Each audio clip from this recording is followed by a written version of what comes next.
Hey guys, Geeky Rocket here, and I'll be doing a stash update video today in regards to my Christmas haul.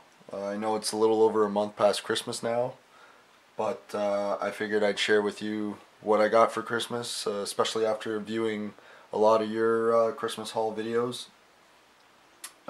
Seems like everybody's had a fantastic holidays based on what you guys got. And I'm just gonna take the time right now just to share with you guys what I got and go through some of the products that I have acquired over the holidays. I got a few books, sorry, as well as a couple magazines, and I kind of treated myself to a lot more kits. I know I go kit crazy without producing or building as many kits as I do acquire. But, we gotta feed the addiction, and I can never say no to a great sale. The kits I got were actually from a Black Friday sale on Dragon USA online. And I couldn't resist the temptation just to get a few kits that I don't have, like subjects of tanks that I don't have. So I will now share that with you. We'll start off with some of the books that I got.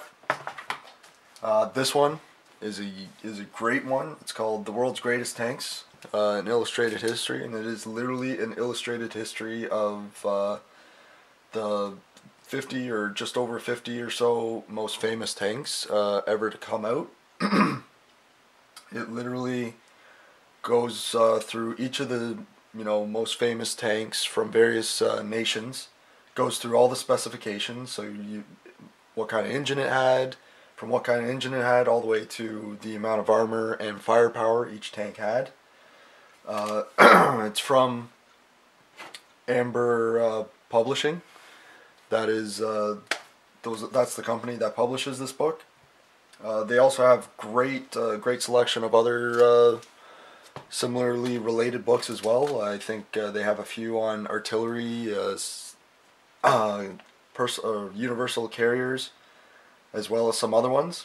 So if you guys need some background information on specific subjects that you guys are doing, this would be a great book to get. Here's an example, like for example, King Tiger. It goes through all the specifications, shows what it would look like inside, outside, and some of the battles that it took place in. So I mean, it is highly detailed, very recommended. Next items are, I got a few weathering magazines from MiG Ammo. As you can see, these issues are focused on rust and KOs and wrecks.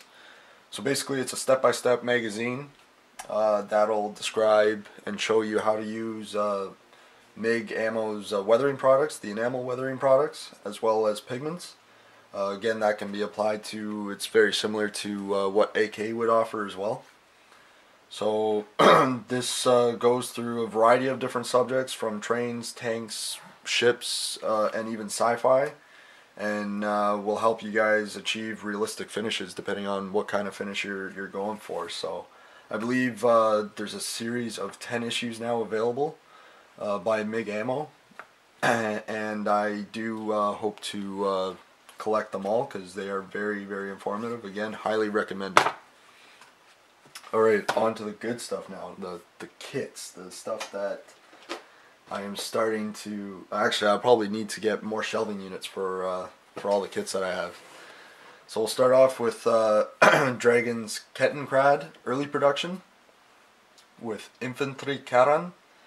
Again, that's just like a wagon that can stow or hold stowage, jerry cans, anything you can really think of. Comes with two variations, a winter camo scheme and just the Dunkelgleb, or not Dunkelgleb, sorry, Dunkelgrau, German Grey. And very detailed kit. Let's have a look on the back. This is the first kit that I've come across with DS tracks for the half-track tracks, I guess. Sorry, guys. And it'd be interesting to see how they compare with the magic tracks from Dragon. I haven't seen this before, so I thought that was very interesting. So set that aside. Next, we got Meng's French FT-17. That's a light tank used in World War I. It's one of the first ones actually to see battle. The reason why I got this one, or this one caught my attention, was because it comes with its own diorama base. Which once the tank is situated on the diorama base, it looks like it's cresting over a World War I trench line, which is very cool, I thought. It's kind of like a diorama in a box. Again, this one I believe also comes with 2 turret options. Well, armament for the turret. I believe you get the short barrel 75mm cannon, as well as, I'm not sure the caliber of the machine gun, but it's an anti-personnel infantry support turret. And again, this one is the riveted version. I believe Meng also comes out with a cast turret as well. So should build up very nicely. Very impressed with it so far. Next we have Dragon's ISU 152-2 with the BL-10 cannon. I've never seen this kit come with that cannon before. That's what really caught my attention. The only time I've seen this cannon was in World of Tanks. I am a big fan of World of Tanks, and I do play a lot, but I thought it was a badass gun in the game, so I figured, hey, now that they have it in a kit, why not get it? And Panzermeister 36 has already done a great review, so I won't talk too much about it. Just the highlights is comes with 2 different gun mantlet variations, and I believe there's different lengths of the barrel in regards to each gun mantlet option. And this is almost, I believe it's free of photo etch, but check out Panzermeister 36 channel. He did an excellent inbox review of this. Good stuff. Next we have the P-51K Mustang with 4.5-inch M10 rocket launchers. I actually didn't know that the Americans implemented rocket launchers onto their P-51s. I know that the anti-tank fighters would have had the rockets or the missiles attached to the bottom of the wings. I never knew they had physical rocket launchers attached to the bottom of the planes. Again, most anti-tank planes would have been variants of the, I believe it was the Thunderbolt. So very surprised to see a Mustang done up like that, so it should be an interesting build. Also comes with 2 marking variations, so you always keep your options open for how you want to do up the plane. Next up we have Cyber Hobbies. Actually, let me start to get rid of some of this stuff, make some more room.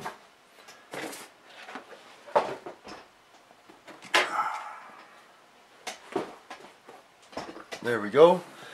So we got Cyber Hobbies 1/35 scale Panzerkampfwagen 4 aus D Vorpanzer.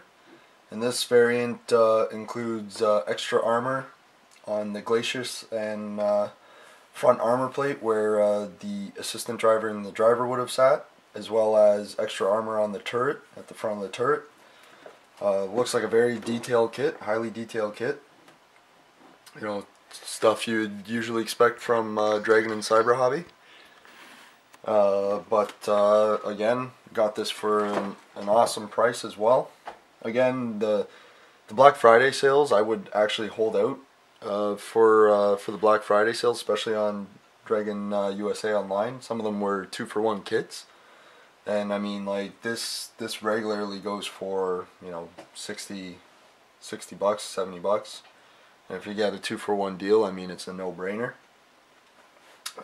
Back to the kit though, this kit also offers a full interior for the turret, which is very nice. I haven't seen it done yet. Actually, well, this would be actually my first Dragon Panzer IV, so I can't really say that. But from what I've seen, on the box. This looks like a very intensive but very detailed build, so very pleased to have picked that up. Next we have the Dragons Panzerkampfwagen 4 L/70A final production. It's very similar to a Jagdpanther, or not a Jagdpanther, Jagdpanzer 4. However, the silhouette of this one is a little taller, and this also offers a late war or late German war tricolor scheme, camouflage scheme. Also, what I really liked about this is because it's late war, it also includes the Vorsatz P mount for the MP44, which is basically curved barrel mount. I don't know. Hopefully you guys can see that. Get it in focus. There you go. So it was one of the the ingenuity of the Germans in late war, where they started to come up with all these wonderful and excellent ideas. However, in practice, I don't really think that worked. But it is a nice addition just to have it as a final production version. Also, what I really like about this kit is that the Schurzhen that comes with it is actually a mesh. It's not your solid typical metal Schurzhen that you get with most of the Panzer IIIs and Panzer IVs. So this will definitely be a nice change up. But again, when painting this, make sure your paint is very thin, because I think it may clog up the mesh a little bit.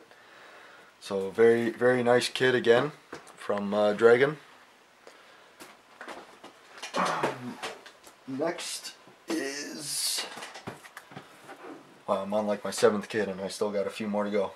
Anyways, next is the Boothpanzer M4A275, and Boothpanzer basically translates into trophy tank. So again, this is a captured Sherman, German army, but I believe there is markings for I think a Russian variant and Pacific variant as well, American obviously. But I've never done Dragon Sherman before, so this looks like a very nice kit. A little interesting that you can get the German camo scheme as well with this, so looks very cool. I've only seen this in a few videos on the History channel, so very pleased with it. Next is T-34, Dragon's T-34-76, model 1943 for Mocha, with Commander's Cupola. This will be, I've already got T-34-85, which is halfway done. It's basically ready for paint, but there's a lot more touch-ups that I need to do to the tank. And this kit offers, again, rubber road wheels as well as your steel road wheels.